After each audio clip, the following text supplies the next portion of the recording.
Hello everyone, and welcome to the 6th episode of my podcast, Wild Wanderer, where I answer your hiking and outdoor related questions.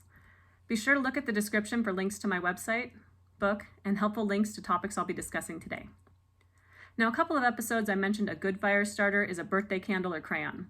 Not necessarily to light the fire, but to get the fire established. The technique with the crayon can be tricky to figure out, so I'm going to demonstrate it today. If this is something you plan on using in the backcountry, you should practice beforehand, as it does require some technique. Make sure to have all your fire building materials already prepped before actually lighting the crayon, so you're ready to keep that fire going. Now notice I have my hair tied back and a bottle of water nearby. I also have a pie tin here to keep the fire contained and to catch the wax drippings. Okay, I'm going to show you how this goes. So I have my crayon here, and I've already broken off the tip because this extra wax just doesn't help at all.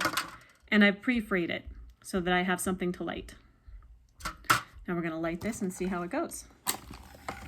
Now we all know that fire burns upwards, so I'm going to burn the bottom of the paper so that it hopefully lights this crayon here.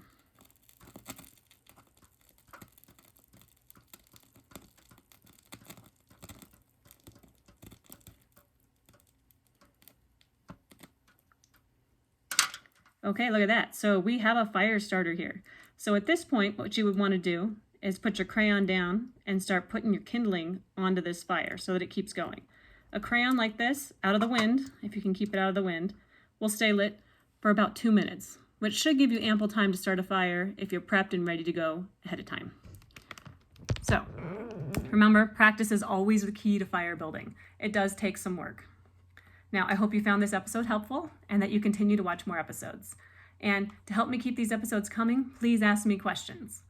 Thanks for watching, and remember, I want you to win at life and enjoy the adventure.